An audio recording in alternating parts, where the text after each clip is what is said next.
Hello guys, welcome back to my channel. और आज हम करेंगे next topic chapter 9 financial management का।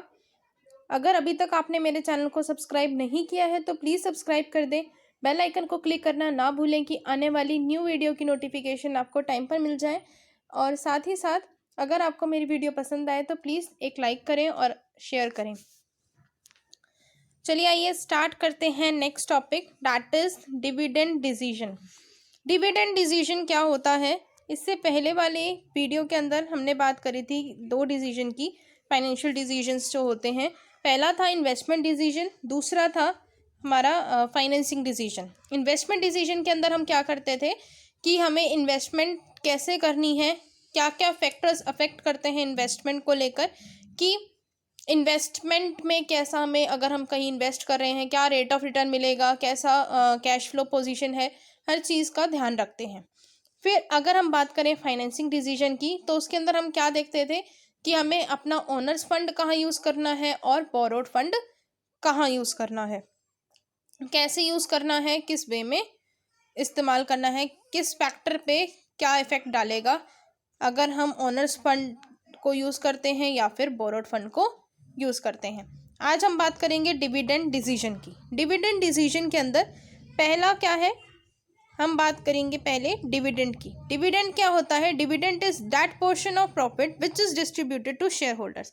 डिविडेंड एक ऐसा पोर्शन होता है प्रॉफिट का जिसको हम किसके अंदर डिस्ट्रीब्यूट करते हैं? शेयर होल्डर्स के अंदर डिस्ट्रीब्यूट करते हैं। ये डिसीजन किस चीज़ को इन्वॉल्व करता है, यानी इसके अंदर हम क्या डिसीजन लेते हैं? The decision involve here is how much of the profit earn by a company after paying tax is to be distributed to the shareholders and how much of it should be retained in the business। यानी कि कितना profit, जो भी company ने profit earn किया है tax को payment करने के बाद वाला जो प्रॉफिट होता है, प्रॉफिट आफ्टर टैक्स, वो हमें कितना शेयर होल्डर्स को डिस्ट्रीब्यूट करना है और कितना रिटेन रखना है बिजनेस के अंदर। रिटेन यानी एज अ रिजर्व बना के रखना है कि हम बाद में उसको बिजनेस के अंदर यूटिलाइज कर सकें।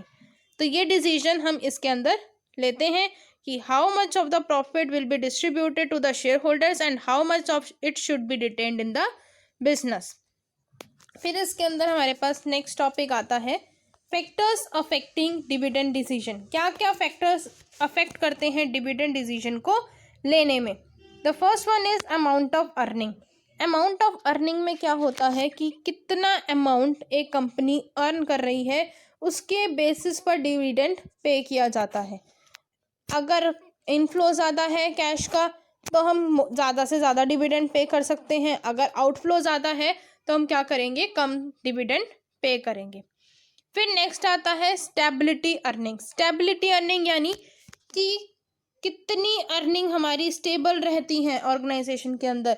यानी हम जैसे अगर मान लीजिए हमारी अर्निंग्स 10,000 है तो वो हर साल 10,000 ही रहेगी, या 10,000 से अगर इंक्रीज़ हो रही है तो वो 10,000 से इंक्रीज़ ही रहेगी, यानी स्टेबिलिटी बनी रहेगी अर्निंग के अंदर।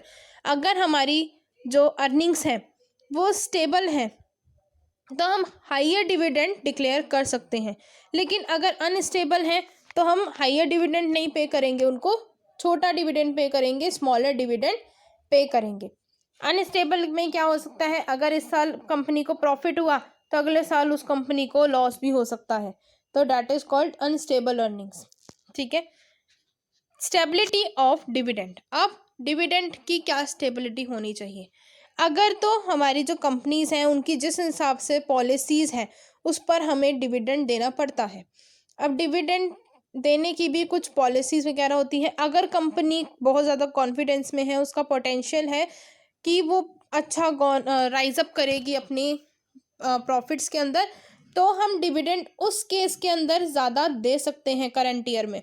लेकिन अगर उसका कोई स्टेबिलिटी नहीं है, कोई पोटेंशियल ही नहीं है कि उसकी अर्निंग ज़्यादा हो जाएंगी, तो उस टाइम पे हम डिविडेंड उनको कम देंगे। Growth opportunities. अगर तो कंपनी ग्रोथ कर रही है, यानी इस समय उसकी ग्रोथ हो रही है, तो उस टाइम पे हम डिविडेंड कम देंगे। क्यों कम देंगे? ग्रोथ टाइम के ऊपर हमें मनी ज़्यादा चाहिए होती है इन्वेस्टमेंट करने के लिए, नए नए प्रोडक्ट्स बनाते हैं तो उस टाइम पर हमें रॉ मटेरियल परचेज करने के लिए भी पैसा चाहिए होता है। तो जब कंपनी ग्रो करेगी उस टाइम पे हम डिविडेंड कम देंगे, और जब कंपनी ग्रो के प्रोसेस में नहीं होती है तो हम उनको डिविडेंड कैसा देते हैं, ज़्यादा देते हैं। फिर आता है कैश फ्लो पोजीशन। कंपनी की किस तरह से पोजीशन है कैश फ्लो में। इनफ्लो है तो ज़्यादा डिविडेंड देंगे, आउटफ्लो है तो कम डिविडेंड देंगे। फिर नेक्स्ट आता है टैक्सेशन पॉलिसी। टैक्सेशन पॉलिसी के अंदर किस तरह की हमारी जो पॉलिसी है, टैक्स पॉलिसी किस तरह की है। अगर तो हमें टैक्स ज़्यादा पे करना पड़ता है तो उस टाइम पर हमें डिविडेंड कम देना पड़ेगा, यानी वो कंपनी अगर हायर टैक्स पे कर रही है तो डिविडेंड कम देगी, लेकिन अगर कंपनी टैक्स लो पे कर रही है तो वो डिविडेंड ज़्यादा दे सकती है। फिर नेक्स्ट है stock market reaction. Stock market का क्या रिएक्शन है। अगर स्टॉक मार्केट पॉजिटिव है, अच्छा सब कुछ चल रहा है, स्टॉक के प्राइसेस भी बढ़ रहे हैं, तो उस टाइम पे कंपनी जो है डिविडेंड कैसा देगी, इंक्रीज कर देगी उस टाइम पे डिविडेंड। जैसे ही अगर स्टॉक मार्केट पे नेगेटिव इम्पैक्ट पड़ने लगेगा तो वो डिविडेंड डिक्रीज कर देगी। फिर नेक्स्ट है access to capital market. Capital market access यानी कि जो बहुत बड़ी बड़ी कंपनीज होती हैं, लार्ज कंपनीज हो गई, वो पूरी की पूरी मार्केट को एक्सेस कर लेती हैं, अपने अंडर ले लेती हैं। अगर तो कंपनी एक्सेस कर सकती है, उसने बहुत अच्छा एक मार्केट रेपुटेशन बना रखा है, तो वो हायर डिविडेंड पे करेगी। लेकिन जो स्मॉलर कंपनीज हैं जो अच्छे से मतलब मार्केट को एक्सेस नहीं कर पाई हैं, मार्केट के ऊपर उनका कोई रेपुटेशन नहीं है, तो वो कम डिविडेंड पे करेगी। फिर नेक्स्ट आता है लीगल कॉन्स्ट्रेंट्स। लीगल कॉन्स्ट्रेंट्स के अंदर बहुत सारे प्रोविजंस होते हैं, कंपनीज एक्ट के अंदर बहुत सारी रेस्ट्रिक्शंस होती हैं, तो उसके बेसिस पर भी डिविडेंड पे किया जाता है।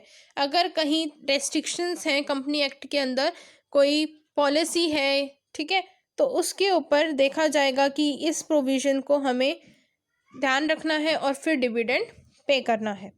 फिर नेक्स्ट है contractual constraints.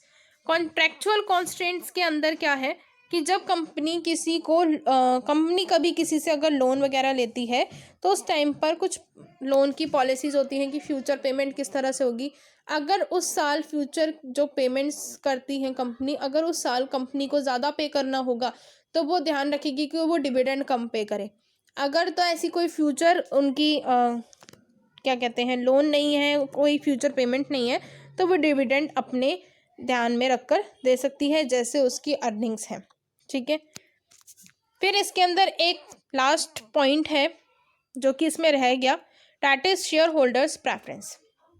Share holder preference क्या है कि कंपनी के अंदर बहुत सारे अलग अलग डिफरेंट टाइप के शेयर्स इशू किए जाते हैं, तो शेयर होल्डर की कैसी प्रेफरेंस है। अगर तो शेयर होल्डर जनरल कैटेगरी के हैं यानी जनरल डिज़ायर है तो उनको एटलीस्ट एक अमाउंट पे किया जाएगा। कुछ शेयर्स ऐसे होते हैं, शेयर होल्डर्स ऐसे होते हैं जो कि रेगुलर इनकम पर डिपेंड करते हैं, तो उनको हम रेगुलर इनकम देंगे ही देंगे। फिर इसके बाद हमारे पास नेक्स्ट टॉपिक जो है वो आता है फाइनेंशियल प्लानिंग। फाइनेंशियल प्लानिंग क्या होता है कि हमें फाइनेंस के लिए प्लान करना है कि हमें अपने फाइनेंस को कैसे यूटिलाइज करना है, ठीक है। Financial planning is essentially the preparation of a financial blueprint of an organisation future operation. कि जो ऑर्गेनाइजेशन फ्यूचर में करने जा रही है तो उसका एक ब्लूप्रिंट बना लिया जाता है कि ये जो है यहाँ इन्वेस्ट करेगी ऑर्गेनाइजेशन, इतना रॉ मटेरियल पे लगाएगी, इतना फिक्स्ड कैपिटल पे लगाएगी, इतना वर्क, यानी एक पूरा का पूरा क्या बना लिया जाता है, ब्लूप्रिंट बना लिया जाता है फाइनेंशियल प्लानिंग के अंदर। The objective of financial planning is to ensure that in the funds are available at right time. जब मेन ऑब्जेक्टिव क्या है फाइनेंशियल प्लानिंग का कि उनको फंड्स राइट टाइम पर मिल जाए। अगर उनको इस टाइम पे फिक्स्ड एसेट बनानी है, कोई नई टेक्नोलॉजी आई है तो मशीनरी परचेज करनी है, तो उस टाइम पे उनके पास फंड हो एट द राइट टाइम। फिर financial management aims at choosing the best investment and financing alternative by focusing on their cost and management its objective is to increase share holders wealth. यानी कि जो financial management है उसका main M ये भी होता है कि इन्वेस्टमेंट और फाइनेंसिंग के जो ऑल्टरनेटिव्स हैं, जैसे हम इन्वेस्टमेंट किस क्राइटेरिया पे कर सकते हैं, फाइनेंसिंग में हम ऑनर्स फंड यूज़ करें, बोरोड फंड यूज़ करें, किस तरह से यूज़ करें, हर चीज़ का ध्यान रखती है, उन ऑल्टरनेटिव को चेकआउट करती है और उसमें से बेस्ट चूज़ करती है, जिससे उसकी क्या है, कॉस्ट भी कम आए और मैनेजमेंट भी अच्छा बना रहे और शेयर होल्डर्स की जो वेल्थ है वो भी इंक्रीज हो। ठीक है, ये सारे ऑब्जेक्टिव्स होते हैं फाइनेंशियल प्लानिंग के। But there are twin objectives of financial planning, which are first one is to ensure availability of funds whenever required। जब भी हमें फंड्स की रिक्वायरमेंट होगी उस टाइम पर अवेलेबिलिटी होनी चाहिए फंड्स की। अगर जैसे हमने एग्जांपल लिया था कि अगर हमें फिक्स्ड एसेट की अभी रिक्वायरमेंट है और उस समय फंड की रिक्वायरमेंट नहीं है, तो डैट इज़ हमने फाइनेंशियल प्लानिंग में कहीं ना कहीं मिस्टेक करी होगी। ठीक है, कि हमें एकदम से फंड की रिक्वायरमेंट है तो हम उसको नहीं मतलब फिक्स्ड एसेट को नहीं परचेज कर पाए। तो फंड जहाँ पर चाहिए, जिस समय उसकी अवेलेबिलिटी है, वहाँ पर ज़रूर रिक्वायर होना चाहिए।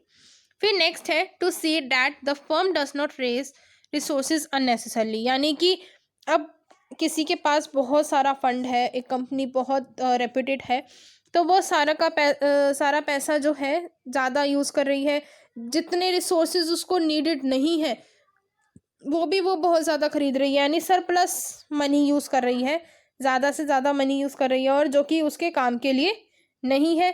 कहीं पर भी मान लीजिए अगर मैं कहूँ लेबर चाहिए ऑर्गेनाइजेशन को 100 और उसने 150 लेबर को अपॉइंट कर रखा है, तो उससे क्या हो रहा है, मनी की वेस्टेज ही हो रही है और कुछ नहीं हो रहा। तो ये भी ध्यान रखना होता है फाइनेंशियल प्लानिंग के अंदर कि फर्म जो है वो ज़्यादा से ज़्यादा वैसे रिसोर्सेज ना रेज करे जो उसकी ज़रूरत के है ही नहीं। ठीक है, फिर इसके बाद आती है हमारे पास इम्पोर्टेंस कि फाइनेंशियल प्लानिंग की क्या क्या इम्पोर्टेंस है।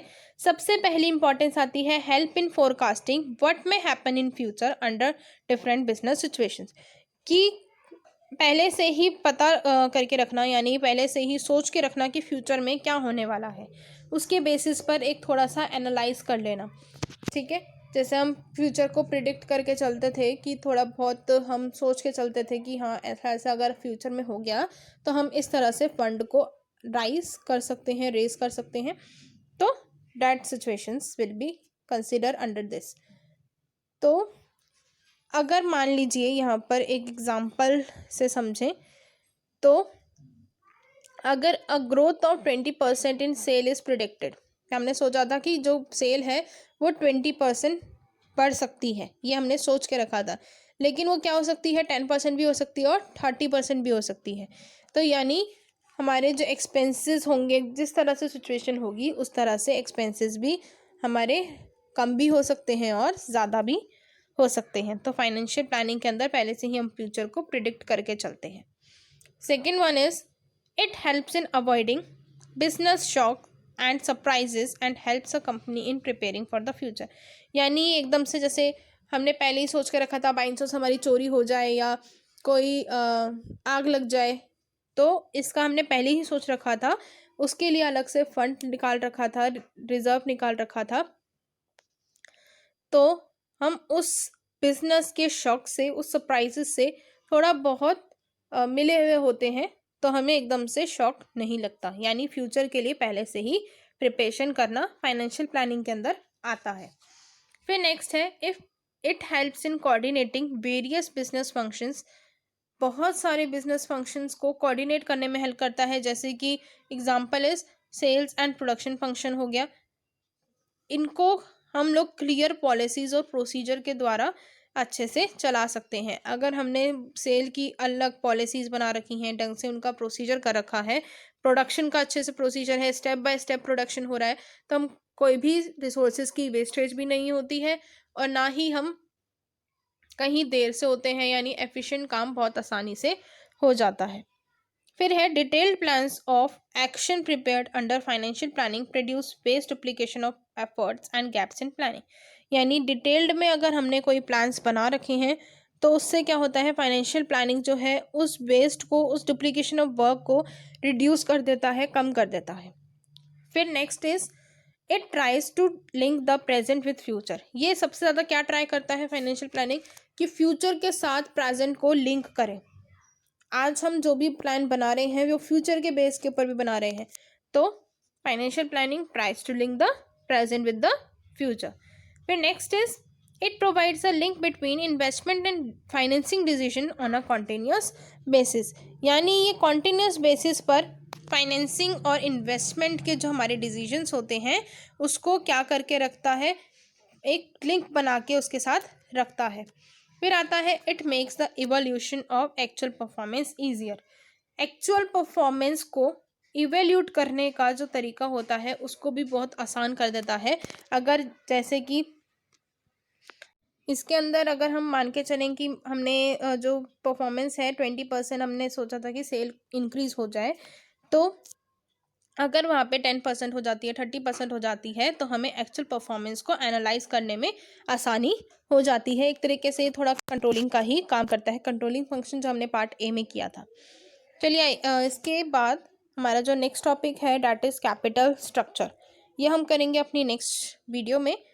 तब तक के लिए बाय बाय। एंड अगर आपकी कोई भी क्वेरीज हैं किसी भी टॉपिक से रिलेटेड तो मुझे कमेंट सेक्शन में बताना, आई विल सॉल्व दिस।